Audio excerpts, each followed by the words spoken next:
I can see myself in there. Pretty cool the way that does that, huh?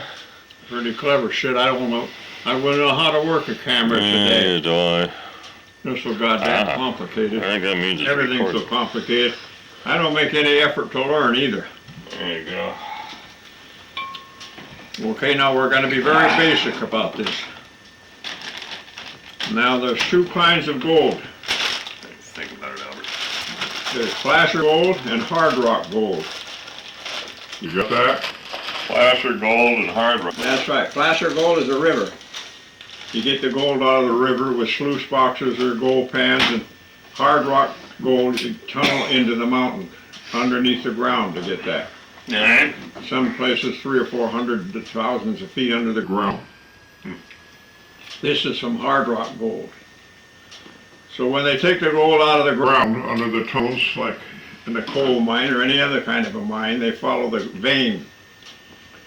Gold came up from the bowels of the earth in two ways. It came up when the volcanoes built this planet, liquid, in quartz or in porphyry. Porphyry is a type of rock that's burnt. I've got some outside. It's yellow because it's been burnt in a volcano. That's how the earth was made. Gold was yellow because it's gold. The rock that the gold is in is Oh. porphyry. Oh. Or quartz. Oh, okay. Right. So the rock that the gold's in is burnt. But you can't hardly, most of the time, in a hard rock mine, you can't see the gold. You follow the vein of quartz that came up from the bowels of the earth, or you follow the vein of porphyry, which is the channel that the liquid earth took to get to the surface. The gold is in there somewhere. This is hard rock gold. Only the gold we're going to be talking about is this big. I'm taking my glasses on. You can see in here whatever is shiny and yellow is gold. That's called hard rock gold. There's gold in here? Can't you see the yellow? It's all through there. Yeah. Should I can see right here? Yeah, but not very much. No, oh, shit, no.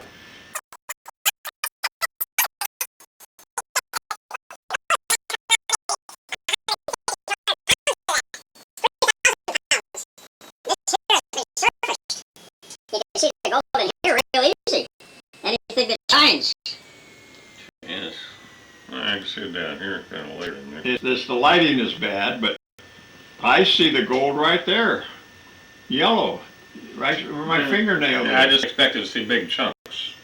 No, shit, no. That comes from under the ground, and you get it out of 10 tons of earth from the ground called overburden, you make it a half a ton of gold, or less than that even. And you need 10 tons of water for each ton of overburden. Overburden is what is under the ground. You take that out and throw it away. The tunnel has to go in there. That's called overburden. But anyway, there's only two kinds of gold, hard rock gold. But shit, it comes out when they blast under the ground. It comes up just bare your head. These are just little pieces, but they all have gold in them. And an assayer will melt the gold out. But anyway, the way they get the gold out, they run these big piles of ore. There's overburden, which is dirt, and then there's ore, which carries the gold. So they get rid of the dirt, build the tunnels and build everything underneath and get rid of it and throw it over the side of the mountain. Now they got the exposure of the vein, which is quartz or porphyry. Maybe this wide, maybe this wide, and you don't know how far it's gotta go. Maybe a mile, maybe half a yard. Usually it'll go maybe 15 or 20 feet or more. You follow that, the tunnel follows that vein as it came up from the bowels of the earth as a liquid. Gold at one time was a liquid. Gold is the only metal that doesn't corrode or change color. It's been in the ground for millions and millions of years. It comes out looking like butter, just the same goddamn yellow as it was millions of years ago. It's the only metal that doesn't change color.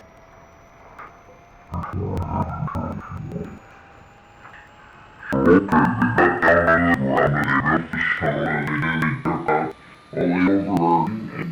threw it down the side of the mountain, and then they took out the ore, and they have what they call stope bars, S-T-O-P-E. It's a great big long iron bar, and they build platforms up, and they follow that vein up in the tunnel. All they're interested in is that vein of white quartz or porphyry yellow, which is burnt soil. And then down here is the big tunnel, and they follow that. Well, it's this wide, or this wide, or this wide, or this wide, or this wide. They follow that up into a stope. That's called a stope, going up. And then they keep elevating it and blasting it, and so they dig it all out, and pretty soon they've got another big tunnel following the quartz line. But anyway, now they take all the ore out. The ore is the stones that you got there, only they're big chunks from the blasting. They might be big around as a goddamn garbage can, for all you know. Or they could be this size. And that goes to a different place. That goes to the stamping mill. And each gold mine has a stamping mill. Now what a stamping mill is, it's great big iron, solid iron stamps this big around and this tall, and they're on an off-center cam. They go up and down this way. Some stamps, there's 4, 6, 8, 10, 15 stamps going up and down on an off-center cam. That's in a battery box. That's called a battery box. And all this ore, this stuff, goes into the battery box. Pours lots of water in there, and the stamps turn it into powder. Just beat the shit out of it. Well, it's got water in there, how does it get a powder? Well, the size of a powder. Oh, okay. If it's dry, it's got to be wet. Hmm. You use 9 tons of water for 1 ton of gold. You use a lot of water in a washing plant. But I'm thinking about the size. It'd be like sugar or powder, because of these stamps are beating the shit out of it. So then it goes from this battery box, which is a box this big, and it's got the steps go down inside of there, and then it overflows onto an amalgam plate. An amalgam plate is in this mine that this came from, is a piece of copper about, I say 3/8 to a half an inch thick, solid copper, about this wide and about this long. Well, from this battery box where the stamps are making powder out of it, wet powder, it overflows and it goes across this big slab of copper, which has on it quicksilver, mercury. Comprenez-vous? Mm-hmm. Because the gold sticks to the mercury, and the dirt and shit and corrosion goes off of the copper and goes down the side of the mountain, overburdened. But the gold sticks to the mercury, and then the mercury sticks to the copper. Big copper plates. This ashtray came from one of those copper plates. So every night they have a squeegee, and they squeegee this quicksilver off of the copper plate, and it comes out, it looks kind of gray. This isn't done anymore today. They use cyanide now. But I'm talking about what they did for 200 or 300 years, what I did. This was in the Idaho, Maryland mine where the old man was the superintendent. Where's that mine at? Grass Valley. And so the guy comes out at night, one of the miners, or one of the executives, and they squeegee it off, and it's liquid. Liquid quicksilver is liquid. It's metal, but it's liquid. And it comes off, and it's like putty. And then they pour more mercury on top of this copper plate for the next day. The big copper plate depends on the size of the mine. It could be this big, it could be 10 feet long, I don't know. We got a rim around that plate? You kind of have a rim to hold the mercury on it? No, the mercury isn't going to go anywhere. It sticks to the copper because the copper has mercury, and mercury sticks to the copper, and the gold sticks to the mercury. It isn't going to go anywhere. There's nothing on the sides. It just runs off into the river. It runs over the river and disappears. So at night they have to squeegee that quicksilver off of the plate, and that's got 99 and 9/10% gold. So that's called amalgam, and it's like putty. And it's kind of gray because of the quicksilver mixed with the gold and the copper. And that goes to the smelter, and they cook it because you heat quicksilver, it turns, the liquid quicksilver turns into a vapor and goes into the air, and now all you got is gold. But you have to heat it to do that. If you've got a little teeny mine, like a small one-man mine, he takes a potato and he carves out the middle of the potato and holds it over the fire, and the quicksilver gets hot inside the potato and turns back into liquid. And then you can use it again tomorrow because it's very expensive. How does he say that? Quicksilver comes in, Yeah, but how does he say vapor in the potato? it condenses it back into a liquid. Oh, he holds the potato over it. Yeah. Ah, He carves out the middle of the potato, and it's moist in there. And the vapor goes up, and here's the gold, and here's the potato. And it goes, the vapor that, when you heat the gold over, the vapor, it turns into a vapor. If you breathe that, you die. So we got this potato, this is a one-man operation I'm talking about now. In the real mine, they got a plate from 10 feet square. We don't know how big it is. But you have to, I had a bottle of quicksilver out here, a nice big bottle, heavier than hell, because it's liquid iron. And I gave it to Don Hall because I didn't want it here anymore because I was having the kids up here, and it's deadly poison. But I had it for many, many years. So that's the way a one man would do it. He wants to turn that quicksilver, he wants to get it out of the gold, because it doesn't want to get out of the gold. It's what accumulates the gold. But he has to heat it to get it out of the gold, because when he heats it, the liquid quicksilver turns into a vapor, like a still, and then the vapor turns back into a liquid again when it cools off. So if you breathe that liquid, you're looking around and you breathe that, not that liquid, but if you breathe that vapor, the next 2 or 3 days all your teeth fall out, and the vapor goes into your lungs because you're breathing, and when it gets into your lungs, it turns back into a liquid again, and it drops from your lungs all the way down to your toes. So you've got to watch out how you heat quicksilver, because quicksilver turns into a vapor. It's unseen, you can't see it. It's just like smoke. But if you breathe it, you croak, or you're just salivating of the teeth.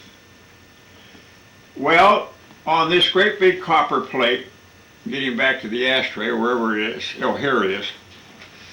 The old man, Jack O'Leary, who was the superintendent, he cut this from a used copper plate. They had to change it maybe every 5 or 10 years. I don't know. That's how often it's used. 24 hours a day, this stamp goes up and down. He cut this out and made an ashtray out of it, probably 100 years ago. And this, at one time, was part of a copper plate, solid copper, maybe 6 foot long and 10 feet wide, or vice versa, I don't know. Don't make any difference. It could be in this copper. And it's pretty thick, so they have to squeegee this quicksilver off. It's holding the gold. They squeegee it off, comes off in a ball, and they send it to the smelter and heat it like I just told you, and that gets rid of the quicksilver. Now all they got left is gold. Well, in the squeegeeing process, every night they have pushed through this solid copper plate, they have pushed this gold all the way through it. Now on the other side here, there are places now. Can you see this yellow there? You got to have your glasses? yeah, Can you see that? yeah. There's, and over here there's another one, there's some right there. That's solid gold. This is solid gold. This is solid gold.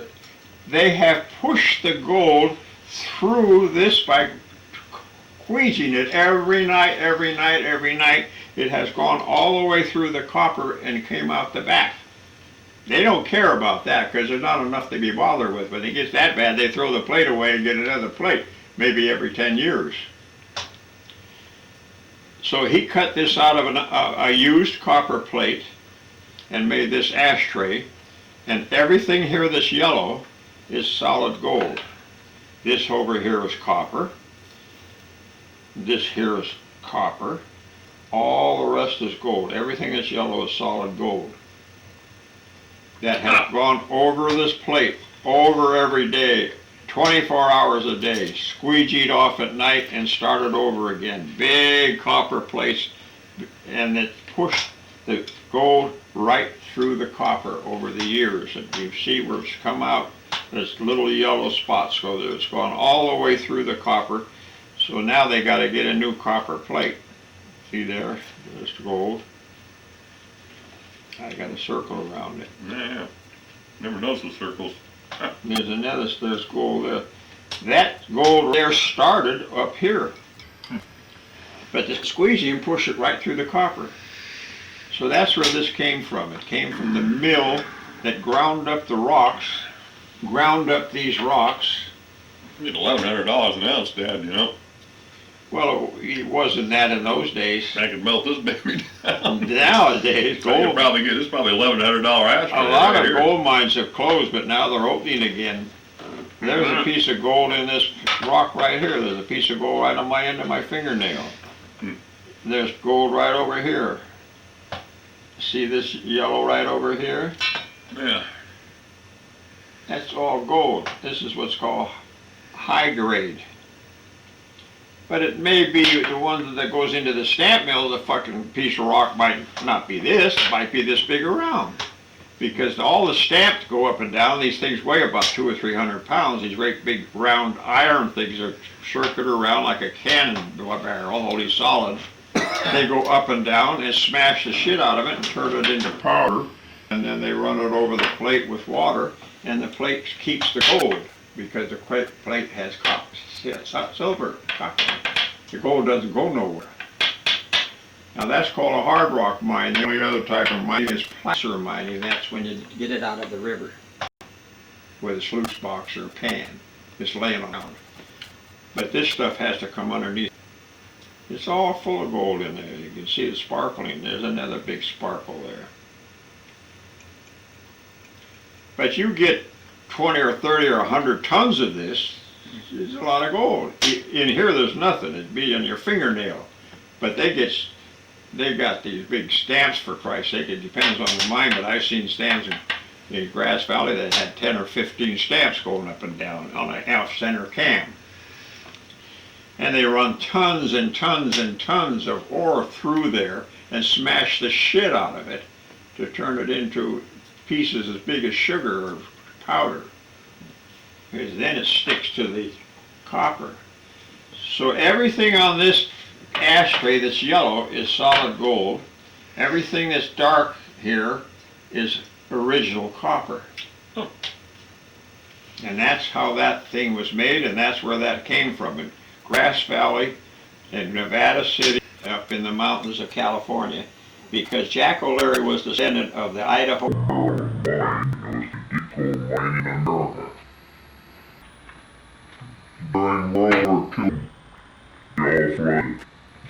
Because the government wouldn't let them buy copper. You couldn't buy copper, you couldn't buy the mills. They were all running their cannonballs and guns. All flooded. All the machinery is still up there, but it's all rusty. It was 5,000 feet deep, which is deep for a mine. Now they have bigger mines than that in Africa. Rand in Africa, they go down hundreds of thousands of feet, but they do the same thing the same way, only they use cyanide, called leaching, potassium cyanide. They take the same ore, instead of running a stamp mill and breaking it up, they put it in a big pile as big as this house. And then they pour liquid cyanide. Potassium cyanide is one of the most deadly poisons in the world. They pour that and spray it over this big pile as big as this house, okay? Then it comes down and melts the gold. Cyanide turns the gold into a liquid, and it runs out of the bottom of the pile in a liquid. That's the process they use today. Or they use flotation, which is a big tub as big as this room, and it has oil in it, some kind of oil that they use, and you throw the busted up pieces. They gotta always break the gold because the old gold is in the rock and they gotta figure out how to get it out of the rocks. So they use cyanide, they use quicksilver, they use flotation. Flotation is where you put the gold dust, the ore that would normally run over the copper plate into a big tub of oil, and it comes to the top. The gold floats to the top. That's called flotation process. None of this is used today that I'm talking about. Today it's all modern and technology, and they use cyanide, and it's called leaching. They'll build a pile as big as this house and leach the gold out of it because the potassium cyanide turns it into a liquid and it just runs out the bottom. But for hundreds and hundreds of years they had to get it out the way with the stamp mill, called the stamp mill. There's a lot of stamp mills still in Nevada that aren't working, in Virginia City. And the old man, Jack O'Leary, he was a superintendent, so there are times when they hit big pockets of ore, gold comes up through the earth in pockets and veins, in quartz or porphyry, that type of dirt, okay? It doesn't come up of any old dirt.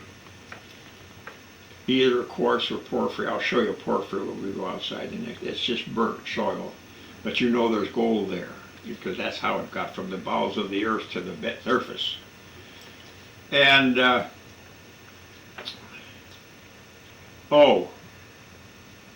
there are times when there would be so rich in gold that it would cling. It's like glue. It's thick and mushy.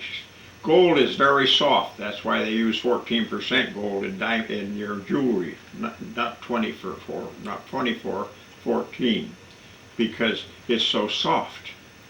So it would build up like putty on these big stamp mills that are going up and down, this big around and this tall, being a ton of piece, up and down, up and down. It would build up on there. And then they would stop everything and call the executives down from headquarters, and they would bring their chisels and little single jacks, which is small single jack, is a small sledgehammer. And a gold miner was called a cousin jack. They got them from Ireland because nobody in this country knows how to work on the tunnels, but over there they did coal in England all day and all night. So they would have to take a chisel and chisel the gold and putty to just soften because it was clogging up these great big stamps that were going up and down. It was building up. So they would get all the workers the hell out of there because they would stick it up their nose and up their ass and then get in their lunchbox and take it home. He stole $70,000 worth in shit 50, 80 years ago. How do you know that though? He told me. He told me that. When he retired, he had $80,000 in gold. They would, and that's the same thing when they ran into a pocket in the mine. You never know what you're going to run into when you're taking the blasting or drilling. You might run into a pocket, and in this pocket would be pure gold, maybe this big of a pocket, maybe that big of a pocket, and it would be just like butter, pure yellow, 10 million years old. So they would get the superintendents and all the executives down to chisel the gold off the stamps and shoo the miners away. And they would come down with chisels and single jacks and chisel it off and take it up to the office and down to the smelter. Grandpa Jack made off with a little bit, huh? Oh yeah, everybody did. I was up there with Jack one time. I used to take him up there because his brother, Jim, still lived there. He had a brother. Maybe it was Liam. Liam in Ireland is half William. You've heard a guy's name, Liam, L-I-A-M, that comes from William. And they all came from Ireland because they call them cousin Jacks. I don't know why they got the word Jack out, but I was he took me through the separation room where this big Idaho Barrel, which was it was the biggest underground gold mine in the United States of America. And this guy, Mushy Williams, ran it. He ran that, and he was an executive. And he had these white buckets all around, buckets or some kind, I don't know what they weren't plastic, they were metal, enamel or something. And I said, Jesus, you need to leave that around. It was all over the floor were these enamel buckets full of this ore, which is 50, 60, 70% gold and 20 or 30% dirt. And I said, aren't you afraid of losing that or displacing it? Oh, he says, you're only seeing half of what came out of the mine. He says, the miner's got the other half. They had a lot of capsules that go together, they stick up their ass and fill it with this high-grade powder. So then it goes to a smelter, and all they want the smelter for is to melt the gold out, and it comes out in a liquid, and then you've got gold, you can make jewelry. But gold is so soft, the only time that you can get 24 karat gold in jewelry is in India and parts of Asia and China, because people over there wear their wealth.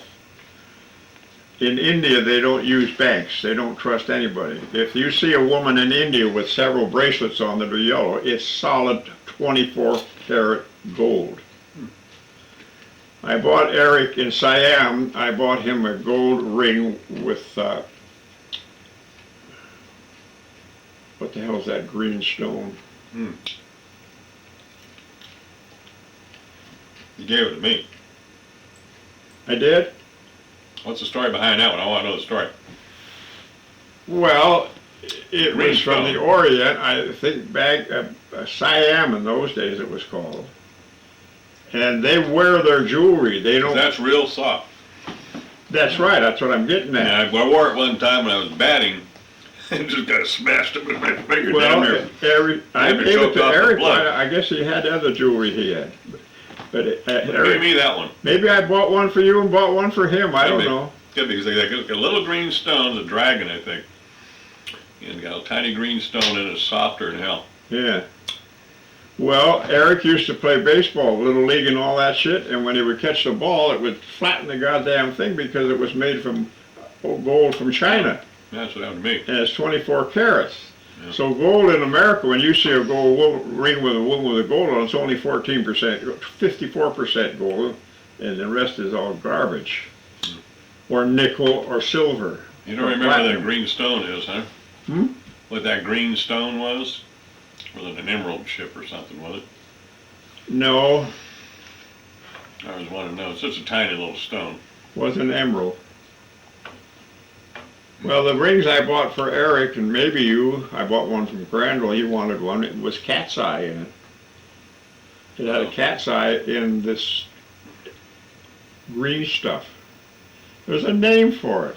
I can't think anymore, but there's a name for it. No, your mother had an emerald, it was about an inch square. No, I remember that one. Remember the one I sold Richie Dunn? Richie Dunn got that for me in Amsterdam. I sold him one, I think it was Mitchie Nutt's jewelry. With what? Bob and Mitchie Nutt. They were the ones that had the deli that Yeah, I remember Nader them. Nader was going to buy it, but he couldn't come up with the money. I remember them. And anyway, hey, somebody died, and I got the jewelry, and I had to sell it. And you said, call Richie Dunn. So I had Well, he two, was in the business. I had two people on the phone. They all took a look at it at different times in my office. Then I went back, I got on the phone, I conference called it. I said, all right, let's start doing the bidding. And hell, the other guy dropped out pretty early. So Richie got the whole thing, I think, for $5,000. Well, Richie was kind of shrewd, you know. Oh no, he told me later. Well, you know, if I knew him, well, his son and I were very good friends. You know, so he told me Richie, I later. still get letters from Richie. Huh? I still get letters from Richie. I got one on my desk. I know he's still alive. Oh yeah, he runs the veterans home by Livermore down there. Huh? And he called me up later. He goes, well, about a year later. He goes, Chris, got to tell you, man. Because there were like about 8 pieces. And he said that emerald one, that one alone I sold for like $15,000. He bought the whole damn thing for $5,000. Oh Jesus. He said, man, I got a steal on that one. I said, Richie, you know what, would have cost me more to hire somebody to get it appraised. And he told me every time I saw him, I'd go, "Oh God, that was great, man! I tell you, that was great." But his son is about my age. We were in JC's together. That's his son, Jim Dunn, Richie's son. Good guy. Like Wally Holmes. Richie and Carol. Yeah. Yeah, his place is down there. She lives in Pebble Beach. They had that office on Wade Street, just Yeah. down from your office, or Yeah. your old Monterey company. Yeah. No, I got that ring. Richie, I send him $100 every year for the name of that veterans home. Very famous name. Yeah, I know which one you're talking about. It's somewhere around Pleasanton and Livermore. It's in Livermore. I will remember the name, but I can't think of it now. And he runs that veterans home. He's the board of directors or some goddamn thing. So they're always looking for contributions because it's run on the contributions. So I send him a $100 check once a year. He sends me a note back. I was gonna tell you, see, the only two pieces of family jewelry, I guess, that I have is the two rings. One is that really soft one, which I don't wear that often because it's so soft, but I told Brian last Friday night, they give him this diamond ring to Katie. Brian's over there. I never gave you that, Brian, but I told Brian, I said, Brian, I got your ring. And it says your Papa Ray's. It's the one that you shaved off the REJ and put the CPJ. And I told him, I said, I'm still wearing it, so you got to wait on that one. But I don't wear the diamond ring. But I said, that's yours. And I'll shave it off and I'll put his initials on there in that old English script. And I give it to him. I'll probably give it to him in a couple of years. So he can wear it. It's too bad you can't wear my clothes. I've got a Yeah. cashmere jacket in there, cashmere and vicuna. And the buttons are baked around as a quarter and they're solid gold, but they're engraved with my initials. Yeah. Yep. So that's my two pieces. Then I have my class ring. You know, that's the one where I got the what's that called? Sapphire. Not the blue. We took the stone out of the class ring and threw that away. And Hazel got that star sapphire. Star sapphire. The dark one, you know, the gray. That's in my class ring. So I got three pieces of jewelry. I got the two rings from you, and I got my class ring with the star sapphire in it, and that's the end of that story. That's the total of my jewelry. Never bought anything for myself. Except for the class ring. Oh, you guys gave me the class ring. My graduation. I remember I got the class ring for my bachelor's. And then when we sent it back in for the law school, because they'll exchange it for you. We sent them the stone too, the loose, Send him what? the loose stone. The stone that was in there, we called up Jostin. I think they make all the class rings for everybody, and we got the measurements from Jostin. We gave that to Hazel, and Hazel on one of her buying trips over to the Orient, Yeah. she came back with the exact stone, the exact size. So when I sent them after law school, when I sent the ring in, because they will exchange it, I said, here, put this stone in. You can keep the other stone, I don't care. Put this stone in it. And they did a perfect job. Really nice job. Came back with a law school on it instead of bachelor's, my JD. The green stone I'm thinking of is jade. Oh, jade. All right. Anyway, Hazel used to go over there twice a year. I got the, you know what I still have too? I got it from you. Hazel, I think Hazel gave it to you, but you know that necktie that's all feathers? Feathers?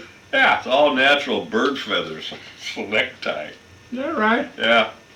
I think Hazel got God, it. you got a memory. For some Of course, reason, my memory's gone.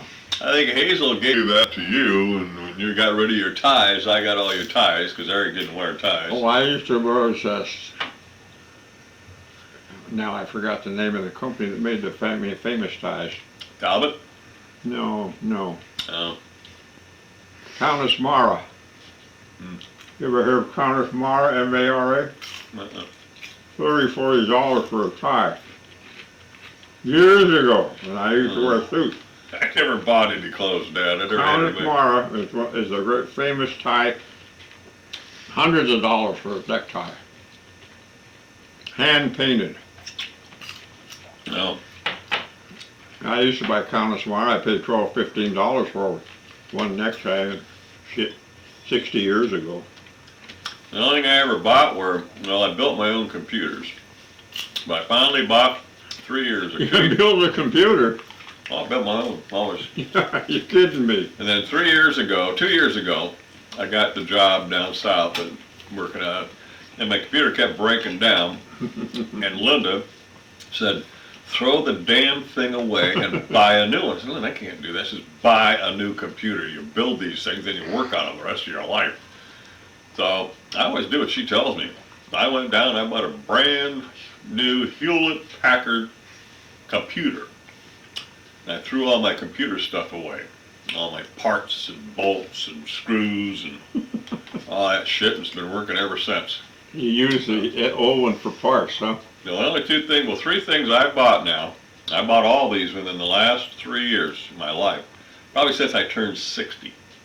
I bought a brand new computer instead of building my own. I got the car, and I bought a dining room table and chairs. Is that right? Only furniture I ever bought in my life. Dining room table?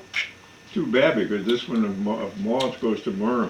That's right. Now, I never bought any furniture. I never bought clothes. Mom used to drag me down there and buy me a sport coat. She said, "Burl wants to buy a sport coat for you." And I had a blue blazer I was totally happy with. And she said, "No, I'm going to buy you another one." I said, "Well, Mom, what's the matter with this one? It's tattered." Well, I had it like 20 years. In fact, the one she bought me last time, I still wear it. Dragged me down there to buy a suit. Well, I got the best sport clothes ever made, but you couldn't wear them because you got such a big belly. Yeah, that nigga. I was always slender. They used to call me Slim in high school. Well, I was too until I about. had cashmere, linen, real linen, you know. The linen you buy today is not linen because linen comes from flax. They call it linen thread, but it's not real linen. I have a real linen. I have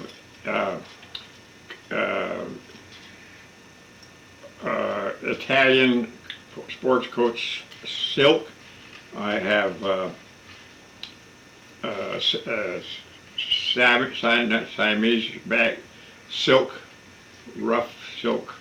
I've got silk, I've got real linen, and I've got cashmere and vicuna. Vicuna is from an animal up in the top of the South American mountains, like these animals people have today. I don't have a memory anymore. I can't remember something that's. I got a little bit of Alzheimer's. Not the llamas. Huh? Llamas? No. There's a llama, yeah. Not in Peru or something like that? Yeah, but this is called a Oh, that's the name of the animal? It's the name of the animal. Huh. It's like a llama. It's of that family. There's a llama, and then there's another one that looks like a llama. They breed them here and sell them in Cave Junction. I bought a hat for Myrna. It was $175. Made out of llama skin. We gotta check. We're down to about 5 minutes on the timer.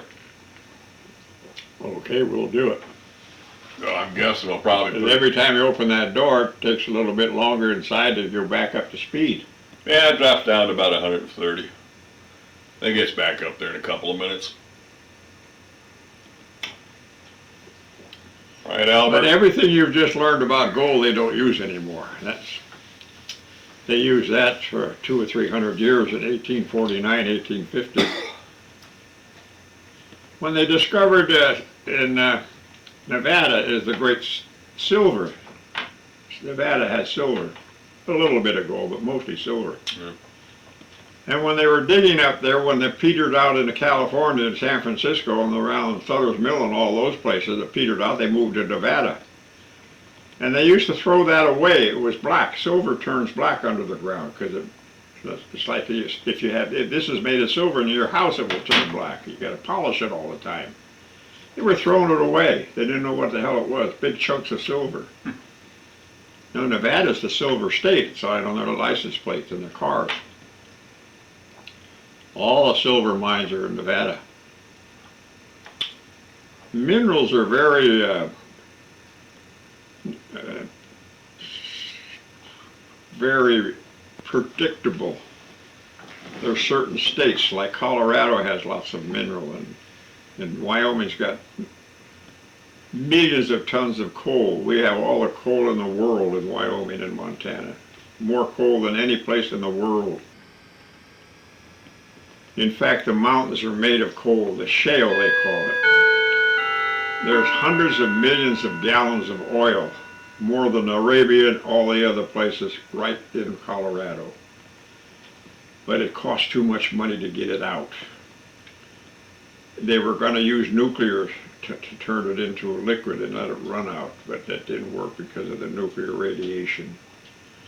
Because it costs, if it cost a gallon, if a gallon cost $1 in Arabia, it would cost $2 in Colorado, so they're going to buy it in Arabia. But we have more oil in the Colorado shale than they have in Arabia by millions of gallons, but you can't get it out.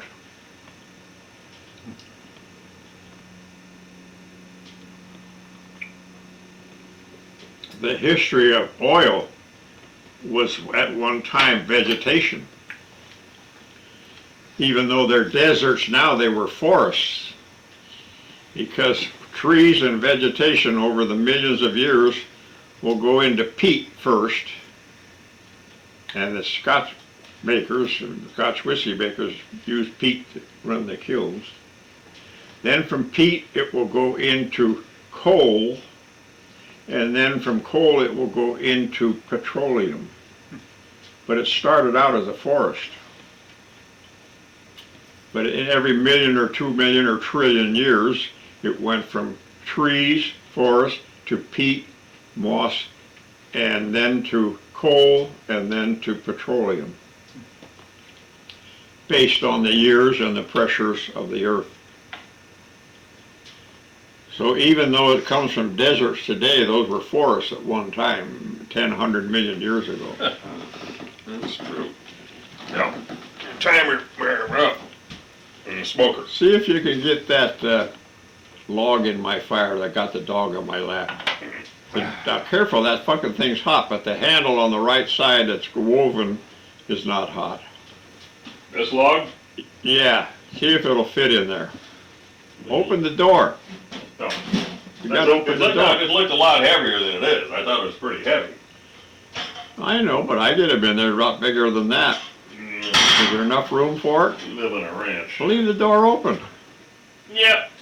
Just throw it in there. Give it a big run, a big shove. Okay, now I don't have to get up. I'm gonna go take a quick look and then probably add a couple hours onto the smoker. Not even close.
You better turn this camera off. I can see myself in there.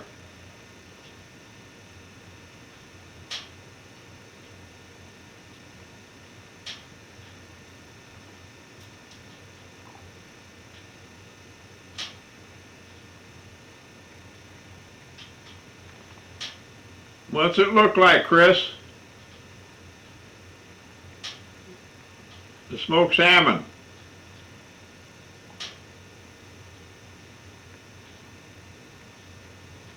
Where the hell did you go anyway? Albert, you're laying on my lap and I can't move. No, you're going to sleep on Daddy's lap and Daddy can't move. Keep the fire built up and to check the smoker and everything. I can't move to get up to do that because Albert's laying on my legs.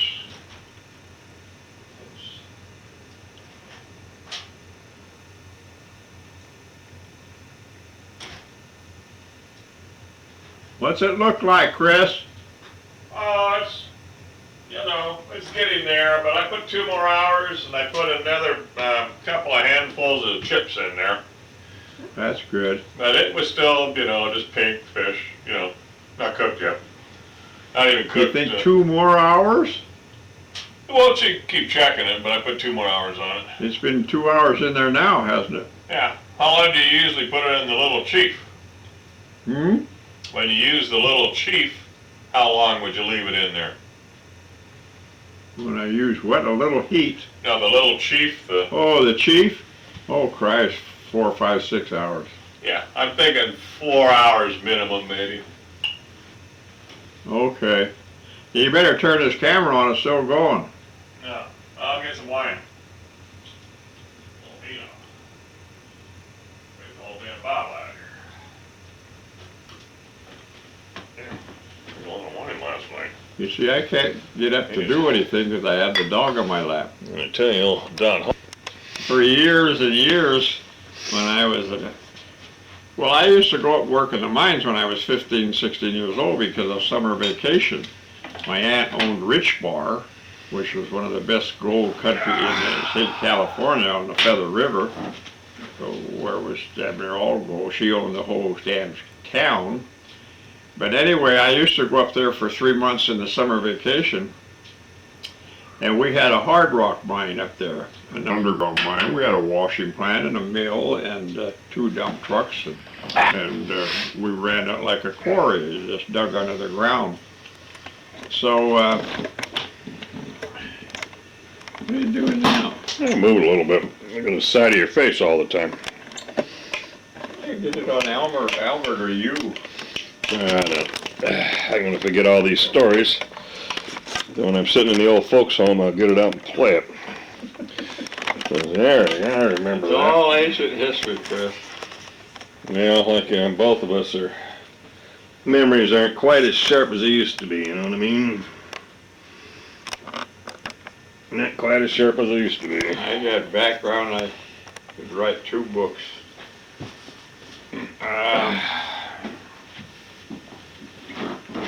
I forgot what I was Then saying. you're gonna burn the hole in your head. Oh, yeah. Well, we were both under the ground. Brett Shin, he was a gold miner. That was Uncle Jack Durkoop. He owned the mine with Aunt Kitty. He was Aunt Kitty's husband.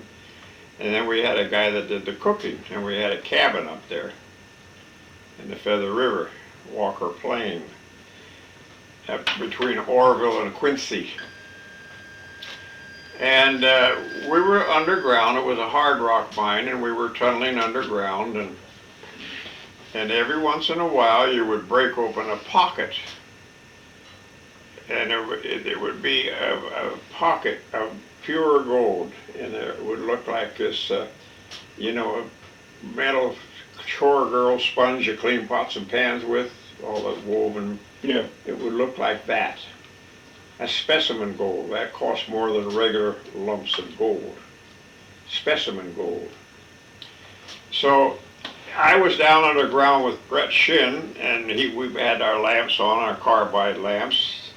They use electric lights now. We had to use carbide, which makes a acetylene gas with water in the lamp. I still got my lamp and I still got my hat.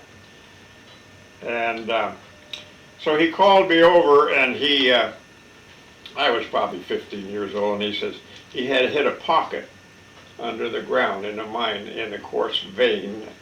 He had opened up this vacant thing in there. It was chock full of this spiral gold, all like lace, beautiful, pure yellow. Like I said, it never changes color. Been there 20 million years. And we were looking at it, and he was standing over here, and I'm standing over here. We had the gold in front of us. And on your carbide lamp, in the old days, you put a carbide powder in there, which is a lime product from the ground, and you have a little can that has a little bucket of water. I got 2 of them out in the back room. And you drip the water in, and when the water hits carbide, it turns to acetylene gas. They use it for welding. But it makes a fire in there, and it comes out like a flame. And the more water you put in, it has a little lever on the top. You can regulate the amount of water that drips from the water tank of the cap into the carbide in the lamp. It regulates the water dripping, it regulates. So the flame is about this long. It's very brilliant white. It's better than an incandescent lamp. It's very white and pure. But we were looking at this pocket that he had found in this vein, and we were talking about it, and I was saying, geez, look at that, and look at it. And he was standing here, and I was standing there. We had this in front of us. And all of a sudden, I smelled hair burning. Well, his lamp, in jiggling his head around, dropped a little more water on the carbide and made more gas. So he had a flame coming out about as long as a pencil. You could regulate it, but in the movement and the jumping around, looking at that and getting up close, I had a crescent right up here on my forehead of no hair for about 10 years. Right up there in the middle of my forehead was a crescent of no hair, burned. I could smell the hair burning because the more he shook his head, the more the water dripped onto the carbide and made more gas, and more gas made more flame. And I still have my cap out there that I use underground, but they don't use that anymore. They use electricity batteries. But we had to use carbide, and you bought 1/4-inch miner's lamp carbide. And when you put water with it, it turns into acetylene gas and it lights. And it would last about a half a day. Then you had to put more carbide in the little container. The lamp had 2 containers. One at the top of the container was a little tank of water, and the bottom was a little tank of 1/4-inch carbide. And it's like lime. And so you had to open the bottom and put a little more carbide in there every 3 or 4 hours, or more water on top because it was constantly leaking out. But I could smell the hair burning, and when he was moving and shaking his head, it made it drip faster. And it got a long flame came out instead of a regular size flame because he was getting more water down into the carbide. Burned the hair off my forehead. Because we were looking at the specimen gold. It looks like lace.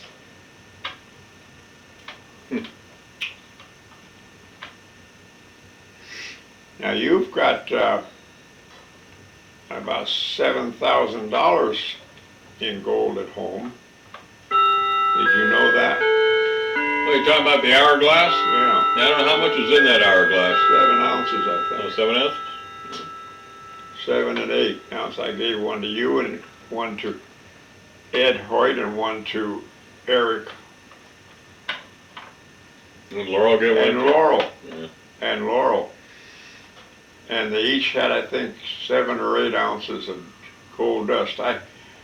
Speaking of Richie Dunn, I had, at one time, from the mine up there, I would buy stuff from Aunt Kitty. In those days it was $150 an ounce, now it's $1,100. And I had 100 ounces of gold dust. Well, it's no good for anything because you can't use it for jewelry, and it's not in nugget form, it's dust, like sand. And I've had it in a bottle for a long time, many years, and before, when I got divorced or whatever, I was cleaning stuff out in the water and in the cupboard in my bedroom and all. And I came across this gold dust.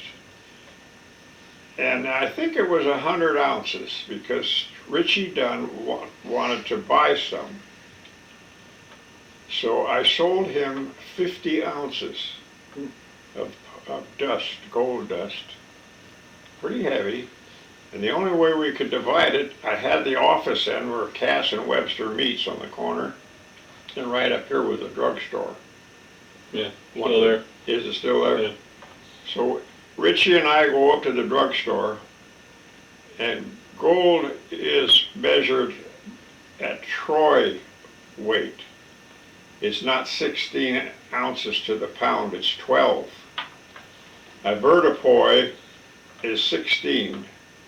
An apothecary is troy, which is 12 ounces to the pound, okay?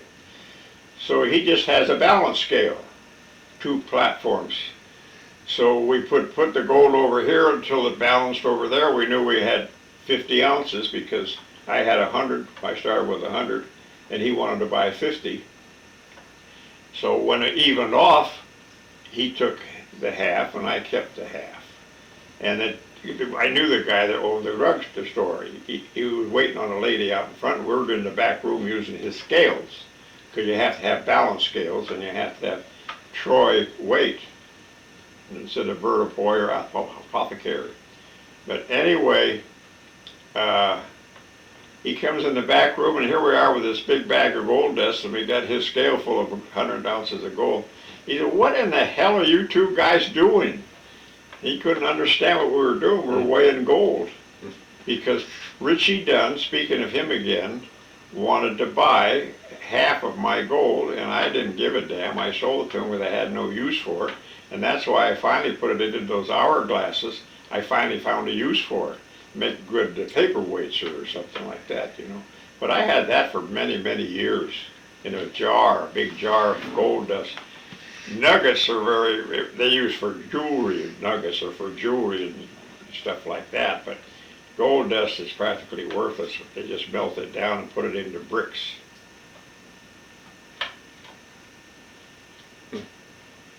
And here we were using his drugstore scales to measure half of 100 ounces, and he took 50 ounces and I took 50 ounces. It might have been only 50 ounces and 25 and 25, but it might have been 150 and 50, 50 and 50, but I don't remember. But the guy that owned the drugstore came back to the back room when the lady left that he was waiting on. He said, "What the hell are you guys doing?" I said, "We're weighing gold." So I don't know what Richie did with it. I someday should ask him. Yeah, he's a good guy. Oh, Eric bought a diamond from him that is a beauty. I think it's two carats. He got it from a captain out at Fort Ord that had to sell it. And according to Richie, it was a good diamond, which I think it was. With that little I knew. I used to have a loop, you know, that jewelers put in their eye. Yeah. Because what makes diamonds valuable is the occlusions and feathers, which are something inside of the stone that is not pure. Cubic zirconium, which they manufacture, you can tell, a jeweler can tell, because it looks like a diamond, it weighs like a diamond, it cuts like a diamond, and it's everything like a diamond is, except it's perfect. A diamond is not perfect. It has feathers in it, and it has occlusion. But you got to use at least a 30-power microscope to see them. Or they'll have black spots, because diamonds are nothing but carbon. Diamonds are nothing but black carbon, like it's in a pencil. And under tremendous pressure over millions and millions of years, it turns into diamonds. So a cheap diamond will have little black spots in there, which is the original carbon. And a cheap diamond will have feathers in there, they call it, or it'll have occlusions, which is fractures. But your mother's stone had one little feather, and that was all. You could hardly see it unless you had a 30-power microscope. And it was damn near perfect. That's what made it so valuable.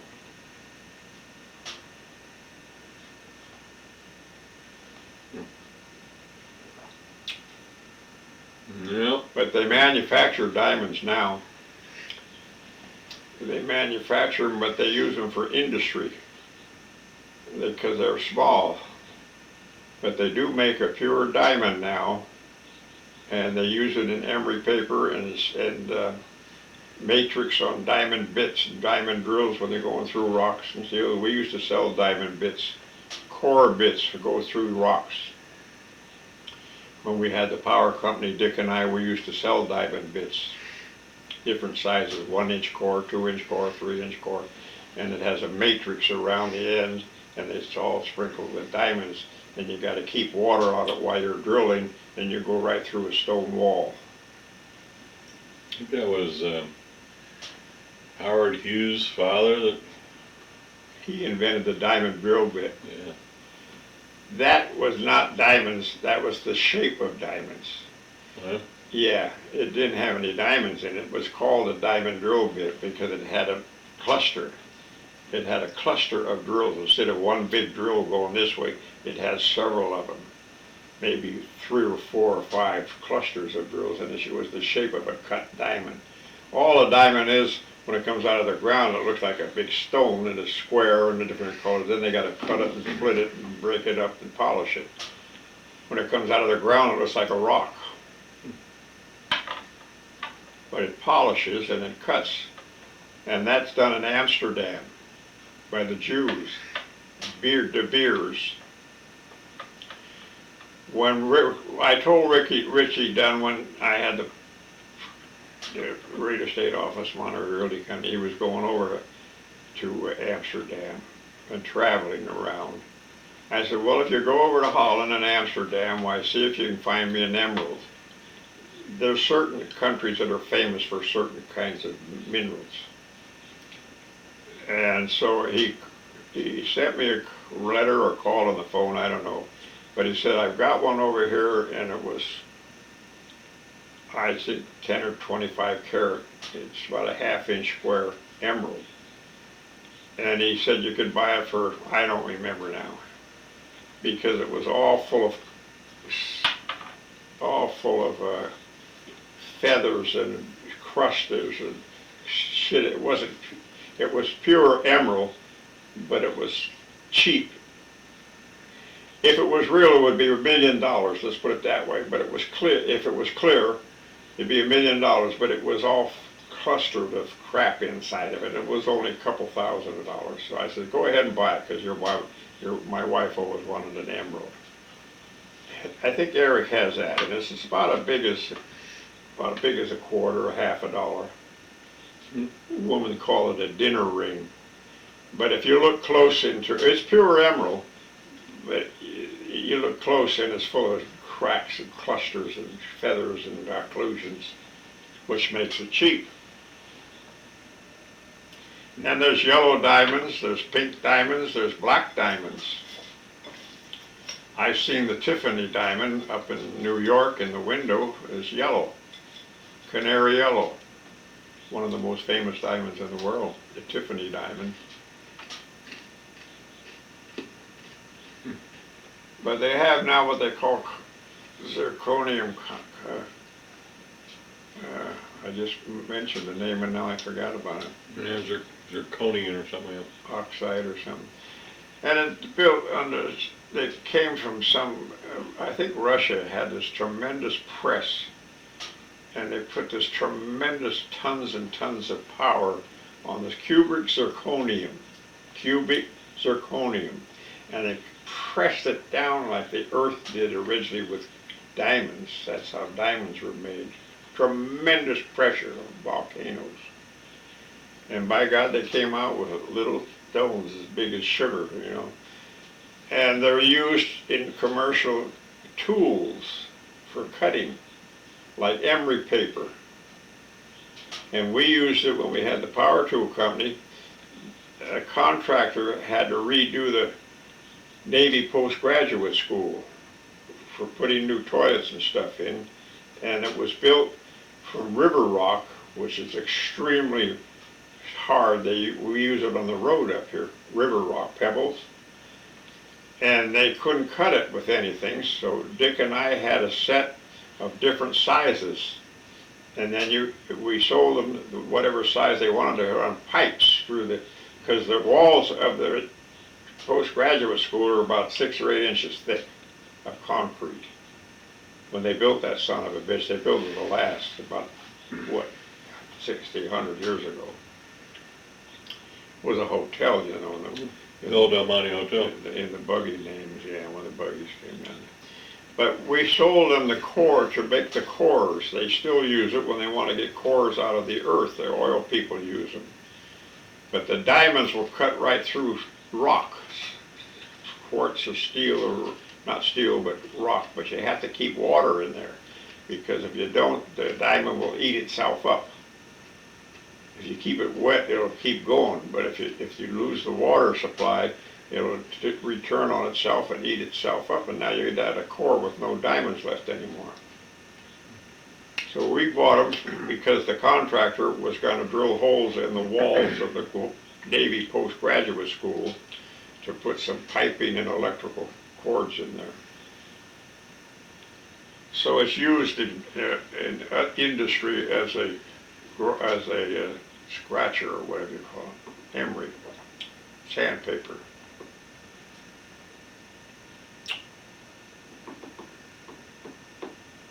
Well, What do you want for dinner? not that hungry after that big turkey meal. Well, we can do two things. We can have munchies, or I can make chicken drums and JoJo potatoes. Yeah, let's just do the munchies. I usually have one big meal.